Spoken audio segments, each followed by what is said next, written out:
Oke, baik. Kita lanjutkan kuliah testing dan implementasi.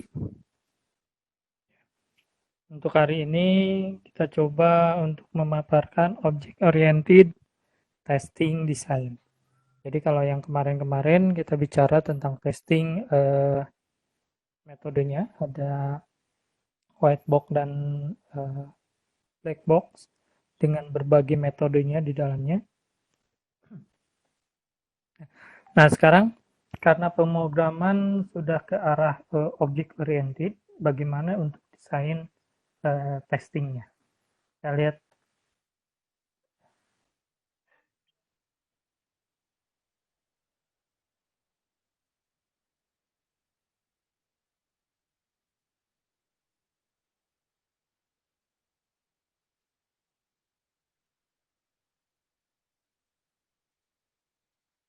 Tujuannya adalah untuk kali ini kita diskusikan bagaimana testing ini dalam pengembangan dari mulai analisis, desain, coding, dan testingnya. Ini pengembangan perangkat lunak.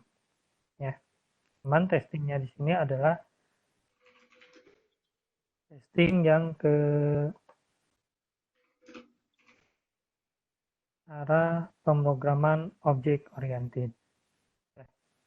Nah, alatnya ada strategi dan alatnya ada analisis dan design testing, terus class test, terus integration, validating, dan sistem.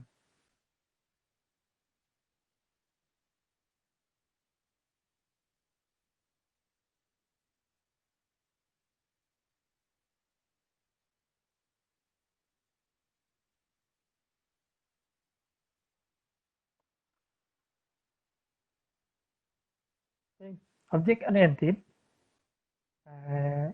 yang pasti kita lihat di komponen yang diuji, pasti kelas objek, ya, kelas objek.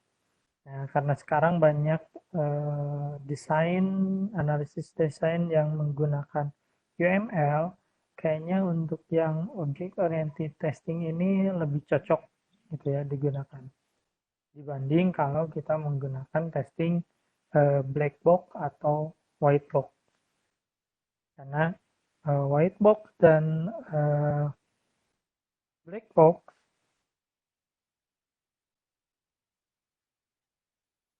lebih ke arah prosedur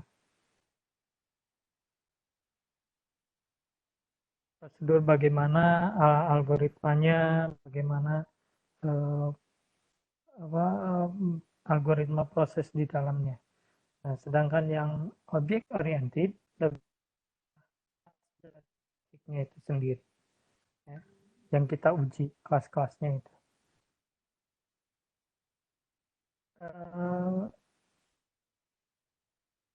Fungsi yang mendekati white box ini perlu diperluas, ya, fungsi-fungsinya, karena untuk yang white box dia melihat ke dalam proceduralnya itu sendiri, ya, proceduralnya. Nah, jadi kalau yang object oriented kita lihat yang prosedur-prosedur itu.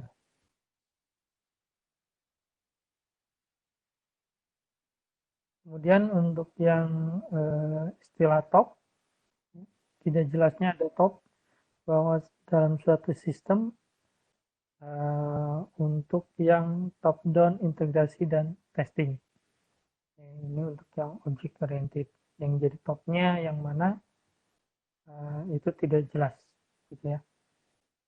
Kemudian kapan testing ini dimulai? Ya, untuk yang object oriented, kita lihat di analisis dan desainnya.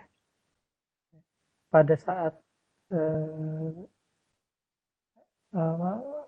testing kita mulai dari evaluasi dari object oriented analysis, object oriented design. Modelnya seperti apa? Ada pertanyaan nih, bagaimana caranya kita menguji object oriented analysis? Ya, apakah diperlukan adanya requirement dan use case? Dan bagaimana menguji object oriented design menggunakan kelas dan sequence. Terus strukturnya through walkthrough dengan prototype, kemudian formal review of correctness, ada completeness dan konsistensi. Sedangkan programmingnya bagaimana sih object oriented ini pengujiannya berbeda dengan pengujian yang prosedural programming. Gitu ya. Jadi bagaimana yang object oriented testing ini berbeda dengan programming prosedur.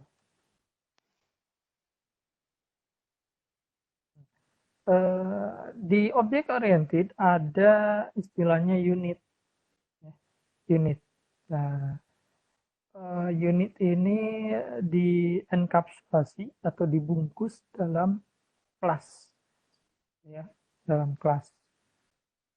Kemudian ada bahwa programming di OO ini fokus pada kelas, ya, dan menggunakan skenario dari use case. Jadi ini konsep yang ini sangat cocok untuk yang kalian menggunakan UML, ya. Nah, dari segi level untuk testing ada testing yang operasional pada objek, ada testing class objek, ada testing pada cluster dari objek, dan testing object oriented system yang secara lengkap. Ya, object oriented system yang secara lengkap. Ini level-levelnya. Untuk ya, atau class test, misalkan kita punya contoh kelas adalah seperti ini. Maka tes dilakukan ke semua atribut-atribut. Tes dilakukan ke semua atribut. Apakah di sini ada command add gitu ya?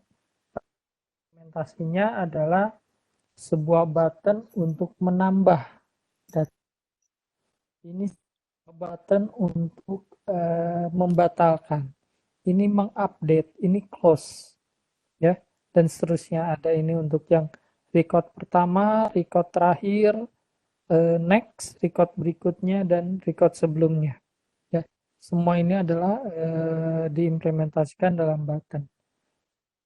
Di sini form load, resize, key down, dan unload.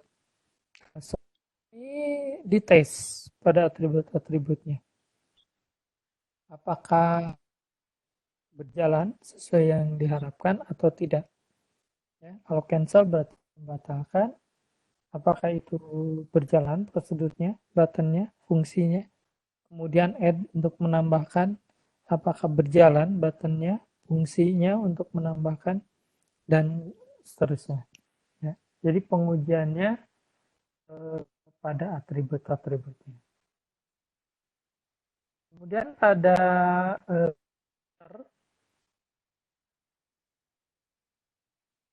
ini digunakan untuk tes integrasi terhadap kooperatif objeknya.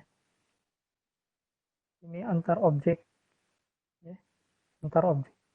Identifier menggunakan knowledge operation object dan sistem feature yang diimplementasikan oleh cluster tersebut. Nah, ini ada satu ibaratnya kerjasama objek, gitu ya, antar objek. Nah, ini apakah terintegrasi atau tidak? Kalau kita bikin satu form data mahasiswa gitu, di dalamnya tidak cuma sekedar data mahasiswa saja, tapi ada data kelas, mata kuliah, dan lain-lain. Nah, apakah itu sudah terintegrasi dengan baik atau tidak? Ya, kalau sudah terintegrasi, itu nilai plus. Ya, itu sudah bagus. Tapi kalau tidak terintegrasi, nah, itu yang perlu dicari, yang perlu disolusikan supaya testing cluster ini bisa berjalan dengan baik. Kemudian ada object interaction testing. Ini ada objek-objeknya. Nah, bagaimana si objek ini berinteraksi terhadap sistem? Ya, kita lakukan tes. Kalau misalkan ada yang tidak sesuai, berarti kita harus lakukan perbaikan. Ya, harus disolusikan. Ini ada objek interaction testing, ya, antar objek ini, interaksi. Kemudian ada objek class testing. Objek class testing ini berarti pada pengujian kelas dari objek. Nah, secara tes lengkap ini melibatkan adanya semua operasi, ya, pengujian pada semua operasi suatu objek. Kemudian ada setting dan interrogating dari semua atribut objek. Dan pengujian objek untuk semua state yang mungkin. Ini untuk yang tes lengkap pada pengujian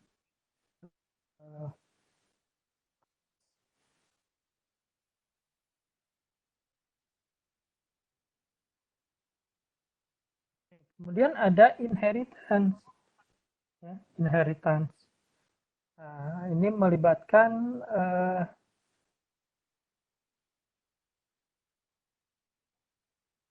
ini ada mengakibatkan sulitnya perancangan objek kelas tes, ya, dan informasi yang diuji ini sulit untuk dilokalisasi. Jadi untuk yang objek kelas pada inheritance itu turunannya.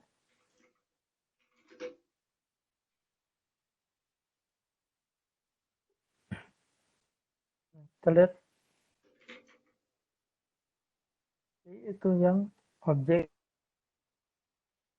Contohnya misalkan seperti ini. Ada stasiun cuaca. Ini ada ID-nya. Kemudian ada laporan, kalibrasi, tes, dan lain-lain. Ini adalah atribut-atribut. Kemudian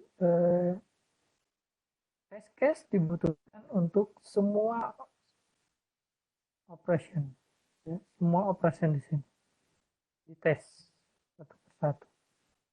Menggunakan state model untuk mengidentifikasi state transisi, ya, semuanya. Nah, contohnya yang pada testing sequence, misalkan pada shutdown, tunggu, kemudian shutdown. Ya. Kalau waiting, pada waiting ada kalibrasi, ada testing, ada transmitting, ada waiting. Pada waiting ini, di bawahnya ada waiting, collecting, waiting lagi, summarizing, transmitting, dan waiting. Ya. Jadi pada prosedur shutdown ada proses waiting, maka sistem melakukan ini, ya, sistem melakukan ini. Kemudian baru shutdown.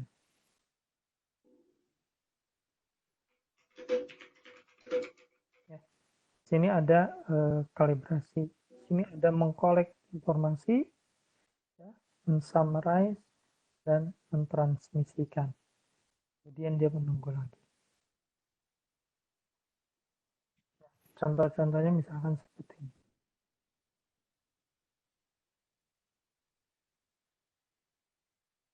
Nah, kalau kita contohkan pada sistem komputer juga pada saat shutdown tidak benar-benar langsung mati komputernya shutdown, tapi di situ ada proses waiting.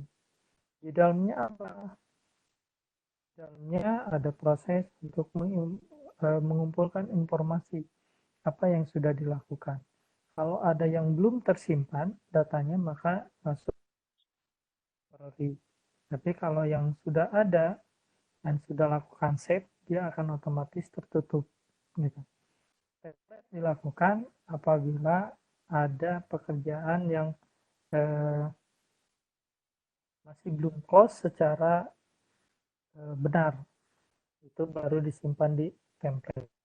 Makanya kalau ada kita lagi bekerja terus tiba-tiba dimatikan, tidak sengaja tertutup, maka itu bisa dimunculkan lagi, gitu ya. Kiri seringkali ada di situ apakah hak temporary-nya atau tidak, ya, temporary. Jadi ada proses di sini waiting. Kemudian integrasi objek. Kita lihat ke integrasi objek. Level dari integrasi objek ini agak berbeda untuk yang implementasi objek, di mana cluster testing ini digunakan untuk tes integrasi, ya, dan cluster testing ini terhadap operasi dari objeknya. Kemudian identifikasi cluster menggunakan knowledge, pengetahuan-pengetahuan yang ada di operation objeknya. Kemudian sistem feature-nya yang diimplementasikan oleh objek. Integrasi objek. Bagaimana sih objek bisa berintegrasi di dalam operasi dari objeknya. Kemudian ada approach dari cluster testing. Dari cluster testing. Use case atau skenario testing. Use case atau skenario testing. Testing ini berdasarkan pada interaksi dari user dengan sistemnya. Ya, kalau tadi kita lihat ada sekuensial, ini testing berdasarkan pada interaksi user terhadap sistem. Apakah ada interaksi user terhadap sistem atau tidak? Nah, misalkan contohnya login, itu ada interaksi user terhadap sistem. User terhadap sistem. Jadi pada saat kita input username, pada saat kita input password dan pengaman semacam captcha gitu, di belakang dia akan sistem akan cek apakah username dengan passwordnya ini sudah diinput dengan benar atau tidak. Kalau tidak, maka dikeluarkan peringatan. Jadi berbeda kalau yang misalkan pendaftaran terus ada seorang administrator yang melakukan confirm apakah pendaftaran ini benar atau tidak. Apakah dilakukan oleh manusia atau oleh bot. Ya. Jadi ada confirm di belakangnya. Ada validasi data. Tapi kalau di sini si user langsung berinteraksi dengan sistem. Nah, keuntungannya adalah diuji oleh user yang pengalaman. Nah, sistem yang memang disetting oleh user yang pengalaman. Ya. Kalau yang apa namanya tidak punya pengalaman dengan satu sistem yang manual, berarti pada saat user itu registrasi, maka akan dilakukan confirm-nya atau akan dilakukan tadi login-nya itu secara manual apakah diizinkan atau tidak oleh administrator. Tapi kalau sudah tersistem, maka sistem ini yang akan berjalan dengan sendiri. Kemudian ada object interaction system testing. Object interaction testing. 5 tes untuk barisan interaksi objek.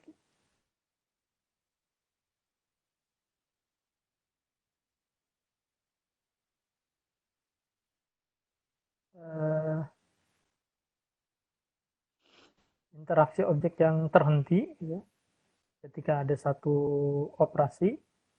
Nah, itu seperti hang gitu, tidak memanggil objek yang lain atau service yang lain. Dia lebih ke arah menunggu proses itu selesai dilakukan. Misalkan pada saat loading aplikasi, maka aplikasi yang lain akan menunggu sampai proses loadingnya itu selesai. Nah, begitu juga kalau pada saat close aplikasi, maka aplikasi yang lain yang meng-close, dia akan wait dulu, ya, ditahan dulu, menunggu dulu sebelum operasi yang close itu selesai. Jadi dia tidak memanggil adanya service yang lain dari objek lain. Ada skenario based testing. Ini identifikasi dari skenario ini dari use case dan menambahkannya dengan diagram interaksi yang menunjukkan objek-objek yang terlibat dalam skenario. Ya, jadi ada use case di situ.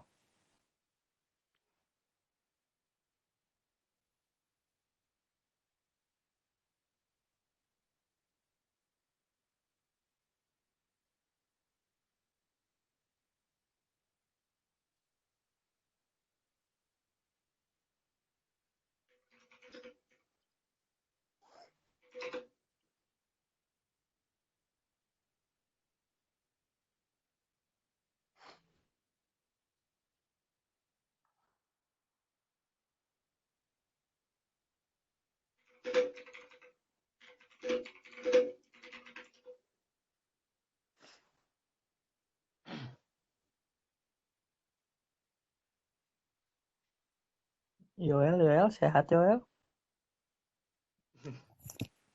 Oke, ada kolek kumpulan data cuaca. Kan kita sequence-nya adalah seperti ini. Ini objek-objeknya. Interaksinya begini terhadap sistemnya. Dari si objek aktornya, dia request report gitu ya terhadap kontrol komunikasi. Ada request report. Kemudian ada report ke weather station dan ada summarize pada weather datanya. Ya. Jadi ada beberapa tahap sistemnya. Dari weather data ini dibalikan lagi summarize-nya. Dan kirim ke aktornya ini. Ya. Jadi pada saat seseorang mencoba untuk melakukan ini, maka sistemnya ini yang berjalan, ya. Dari mulai request ini beberapa tahap. Secara sistemnya ada ke controller, komunikasi controller, controller, kemudian ke weather station dan weather data. Ya. Balik lagi berarti ya Pak?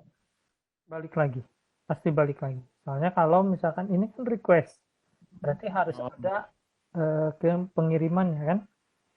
Iya. Kalau internet juga kan sama. Pada saat kita menuliskan satu alamat domain di enter, maka sistem melakukan request provider dulu, bla bla bla sampai ke server, di server baru balik lagi ke kita kan, Ya. send dari servernya send kayak gitu. Nah, sedangkan dari kitanya request ke sana. Nah, ada satu tool yang di komen teks gitu menggunakan root ya, root trace root. Jadi trace RT. Jadi Oh, coba kita perhatikan trace root. Nah, ini jarang trace. dilakukan juga. Jadi tulisannya kan di situ CMD ya. Ya. Nah, Windows terus R tulis CMD di enter. Nah, terus di situ trace root, trace RT ditulisnya trace RT. LT Dan Pak. ya trace RT terus di apa spasi webnya apa yang mau dicek gitu. Nah, itu akan mereport, akan mentrace koneksi kita tuh kemana aja. Koneksi kita kemana aja. Kalau yang IndiHome misalkan dari komputer akan masuk ke modemnya dulu. Dari modem masuk ke mana? Masuk ke mana? Router. Ya, kirim lagi ke server. Di server itu server Telkomnya misalkan. Itu nyambung lagi kemana? Nyambung lagi kemana sampai ke server, balik lagi. Ada berapa tahapan untuk per sekian milisecond. Oh, seperti itu, Pak. Jadi kalau misalkan, oh ini kok lambat ya? Coba trace route, lambatnya ada di mana? Gitu. Itu akan ketahuan di situ. Oh, lambatnya di server yang ini. Berarti mungkin ada yang lost di situ. Ya, semakin tinggi angka itu, maka itu lambat di kitanya, keterimanya. Gitu. Tapi kalau misalkan 0, sekian, nah itu bagus gitu ya. Tapi kalau di situ secondnya tinggi, itu lambat keterimanya. Makanya sering loading kalau website. Cara ini juga Ya bukan, sama. Pak. Ngeping itu antara apa namanya sumber dan tujuan ngeping ini untuk melihat apakah dia tersambung atau tidak. Tapi kalau trace root dia akan apa ya? Trace apa? Bahasa Indonesianya? Ini satu-satu gitu ya. Ya, ya. Trace mengurut satu-satu ya. Misalkan kalau kalau saya mau ke kampus itu lewat jalan mana aja sih? Nah, itu di Oh, trace satu-satu, diurut satu-satu. Gitu. Nah, itu trace root. Tapi kalau ping itu cuma melihat objek A dengan komputer kita apakah tersambung atau tidak. Itu ping. Ping juga ada dia kan ininya, cuma Pak. ujung ke ujung aja, nyambung Ada ke ini jarak dari misalnya 20 milisecond gitu juga kan, Pak? ya. Nah, itu kalau semakin tinggi itu lambat karena loadingnya lambat gitu. Ya. Loadingnya lambat. Jadi kalau suatu saat kalian misalkan ada satu pekerjaan untuk ngecek jaringan, di ping dulu aja. Kalau ternyata oh ini secondnya ternyata tinggi, itu ada di mana? Baru di trace route, gitu ya. Baru di trace route. Oh ada di sini. Cek server yang itu tuh server yang mana? Kan ada IP-nya di situ. IP address. Ya, nyambung ke modem, nyambung ke router, nyambung ke server, nyambung. Nah, itu ada IP address-nya di situ. Cek IP address-nya di mana. Itu posisinya ada di mana. Berarti di situ yang masalah. Ya. Jadi bukan saat oh ini komputernya lambat, jadi komputer udah disalahin. Gitu. Pada saat akses internet, cek di situ posisinya ada di mana sih sebenarnya. gitu. Kok websitenya nggak bisa loading. Nah, itu akan ketahuan ya.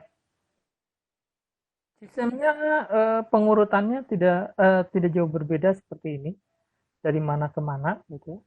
Nah, kalau yang ping tadi ini aja dari si orang ini, aktor ini dengan posisi yang di bawahnya. Kalau ini tersambung itu ping.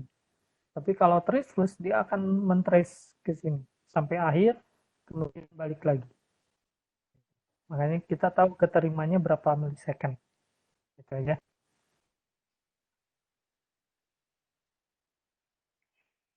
Eh, ini ke oke yang tadi ya testing yang tadi. Ini penjelasan yang tadi ada input outputnya ya. Tadi di sini ada input request ya. Kita input begitu enter itu berarti request, nanti balik lagi sending datanya bagaimana gitu ya.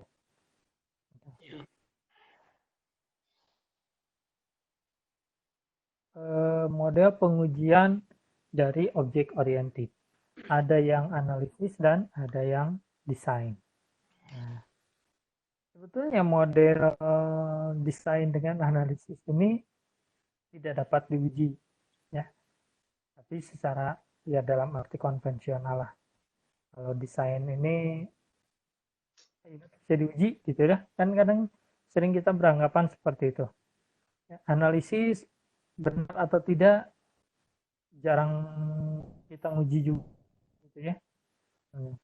Karena seolah-olah ya ini tidak bisa dieksekusi, ini namanya analisis gitu ya, ini namanya desain, baru desain dan anggapan kita tidak bisa dieksekusi seperti di komputer pemrograman gitu ya. Nah, tapi kajian ini bisa digunakan apakah benar dan konsisten, kebenaran dan konsistensinya dari analisis dan desain ini, apakah dia sudah sesuai atau tidak. Tuh. Ada analisis misalkan, ya, analisis satu sistem, apakah sudah sesuai atau tidak. Mana yang item bisa dimunculkan, mana yang disembunyikan. Gitu. Ya, begitu juga yang desain. Jangan sampai pada saat analisis diperlukan data ABCD, tapi pada saat desain cuma ABC saja, yang D-nya tidak. Oh, ini dianggap tidak dibutuhkan, padahal di analisis itu justru dibutuhkan, ada ABCD, ada 4 item data. Tapi kenapa pada saat desain cuma 3 item data yang dipakai gitu. Ya.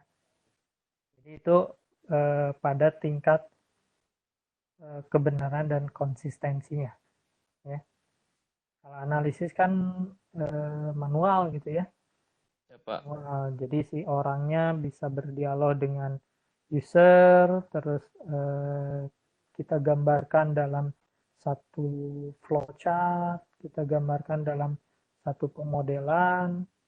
Nah, desainnya adalah melihat pemodelan itu, desainnya melihat flowchart itu, apakah benar atau tidak. Caranya bisa aja desain flowchart tadi, pemodelan tadi diserahkan ke klien. Apakah yang digambarkan sudah betul atau tidak alurnya. Mengetahui secara pasti adalah si klien. Gitu. Alurnya sistem. Kalau ini ada yang tidak benar, berarti kan klien bisa menyanggah, bisa mensolusikan, dan kita yang menggambarkannya. Gitu. Kemudian strateginya pada objek T adalah strategi klasik, pengujian kecil dan pengujian besar. Gitu. Ada pengujian unit, ada integrasi, validasi, dan sistem.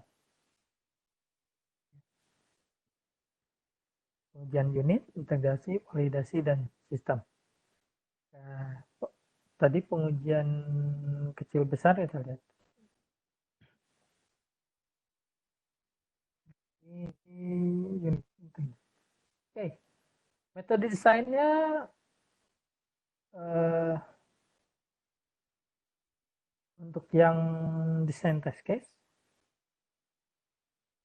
ada test case diidentifikasi secara unit dan eksplisit test case ya. Ini dari metode desain oleh Berard, bahwa test case ini harus diidentifikasi secara unit ya. Kalau tadi bicaranya objek, nah sekarang unit unik, sorry, unik dan eksplisit. Jadi test case-nya harus yang benar-benar tidak yang sangat umum gitu ya. Akan login, username dan password. Cobain semuanya. Cobain semuanya. Ada kombinasi huruf, angka, besar, kecil, apakah masuk atau tidak. Kemudian tujuannya harus dinyatakan. Jadi kita bikin form, tuliskan di situ untuk apa tujuan tes dari yang kita lakukan itu. Kemudian kita bikin satu daftar pengujiannya sehingga kita tahu apa yang harus dikembangkan masing-masing pengujian. Oke, berat. Oke. Ya. Jadi nggak cuma sekedar tes aja, tes fungsi, tapi di dalamnya juga kita harus menuliskan di situ. Tujuannya apa sih nulis gitu? Nah, apakah tujuannya tulis misalkan menghindari atau SQL injection gitu ya? Kita tuliskan di situ. SQL injection tujuannya menguji apakah loginnya ini bisa tembus atau tidak ya. Dan berikutnya ada langkah-langkah pengujian ya. Jadi nggak cuma sekedar menu-menunya ini jalan nggak sih, ini jalan nggak sih terus gitu, nggak, tapi di dalamnya harus kita tambahkan, kita tes. Kalau input apa aja sih, tulis aja input di situ, masukkan aja semua kombinasi huruf, angka, simbol dan lain-lain ya. Karena tidak jarang kalau di Indonesia kan ada nama pakai tanda kutip satu ya di atasnya, kan ada yang nama begitu ya, ada tanda kutip satu. Nah pada saat form registrasi terus kita pakai tanda kutip satu,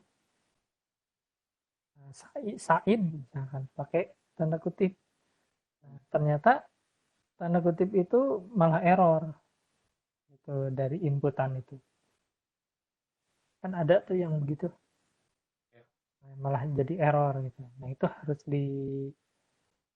dituliskan aja di situ langkahnya apa sih, yang ya, tujuannya apa, tujuannya jelas gitu. Kalau ketemu error, kasih keterangan itu ada error seperti ini, maka serahkan ke programmer yang melakukan perbaikan. Oke, daftar hasil pengujiannya ada keadaan yang ditetapkan oleh objek yang akan diuji, terus daftar request dan operasinya, akibatnya apa, dan pengecualian, terus kondisi eksternal.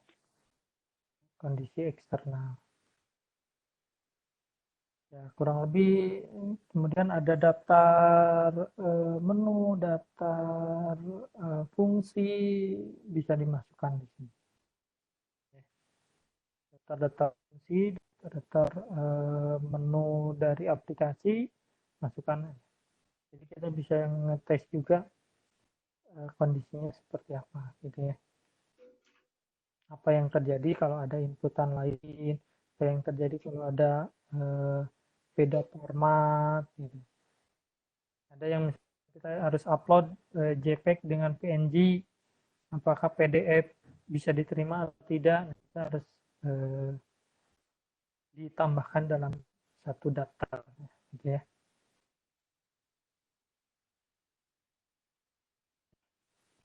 Oke, metode pengujian yang dapat diaplikasikan pada tingkat kelas ini ada pengujian random, dan pengujian partisi atau tingkat kelas. Ini yang kelas, ada ini misalkan di ATM, ya, ada user interface-nya. Masing-masing user interface, masing-masing menu ini ada tujuan sistemnya seperti apa ya. Dari mulai masukkan kartu, PIN, terus itu akan menyimpan atau mengambil informasi lainnya dan semua ini dituliskan. Terus apa yang kita terima di user interface ini. Ada status verifikasi, kan kalau PIN salah berarti ada verifikasi ke kita. Kalau depositnya ini ada verifikasi, semuanya ada verifikasi. Kalau cetak struk tidak bisa, ada keterangan ke kita bahwa struk tidak bisa dicetak, gitu ya. Itu harus ada. Kemudian di ATM, ini di sistemnya, di mesinnya, kemudian ke bank. Di antara ATM dengan bank ada verifikasi dari mulai PIN, akunnya, polisinya, ya, apakah ini bisa atau tidak. Polisi ini menunjukkan bahwa misalkan kita sudah melakukan kesalahan PIN 3 kali, maka yang ketiga atau yang keempatnya kartunya tidak bisa digunakan, terkunci, diblokir. Nah, ini ada verifikasi policy. Jadi untuk menunjukkan itu. Ya, kalau PIN, verifikasi PIN berarti hanya sekedar dia memverifikasi apakah nomor kartu ini PIN-nya sama atau tidak, gitu ya. Akunnya sama atau tidak nomor rekeningnya. Nah, yang dua ini. Jadi verifikasi akun, verifikasi PIN, dan policy. Nah, ini dari ATM ke pihak bank. Dari pihak bank, dia ada cek akun. Nah, terus di sini ada validasi. Kalau PIN dengan akunnya sudah benar, maka dia kasihkan ke bank. Terus di sini kasir pembayaran. Ya kalau ATM ya berarti di ATM ya. Di sini harusnya ada balik lagi ke sini ke ATM, baru ke ATM sini. Dari satu lagi sini kan balik lagi informasinya. Ya. Kasir ini dia kan pembayaran, tapi karena di sini sistem ATM, kasir ini misalkan memvalidasi benar, udah balik lagi informasinya ke sini. Jadi nggak ada kasir ya Pak? Kasirnya di sini nanti cuman memvalidasi aja. Gitu. Kalau misalkan uang kita tidak cukup, ya diinformasikan bahwa itu tidak cukup. Tapi kalau cukup, berarti kasir di situ memvalidasi bahwa itu sudah saldo mencukupi, masuk ke ATM, gitu ya informasinya. Nah, nanti si kasir yang di belakangnya dia yang memverifikasi, oh ada transaksi si A si B tanggal sekian ini dia memverifikasi di sini. Ya. Jadi walaupun sistem yang berjalan, tapi di belakang verifikasi harus tetap ada yang melakukannya. Ya, sampai loss. Kalau misalkan loss tidak ada verifikasi, enak hacker dong. Ya. Si hacker bisa mencuri 0, sekian rupiah itu dari semua nasabah. Dan sistem kalau tidak ada verifikasi di belakangnya kan itu bisa loss begitu aja. Gitu. Kan kalau ada kasir memverifikasi, loh ini ada 0, sekian rupiah yang keluar dari masing-masing rekening dan masuk ke rekening si A, itu akan ketahuan, gitu ya. Jadi tetap harus ada di sini yang memverifikasi. Oke. Untuk yang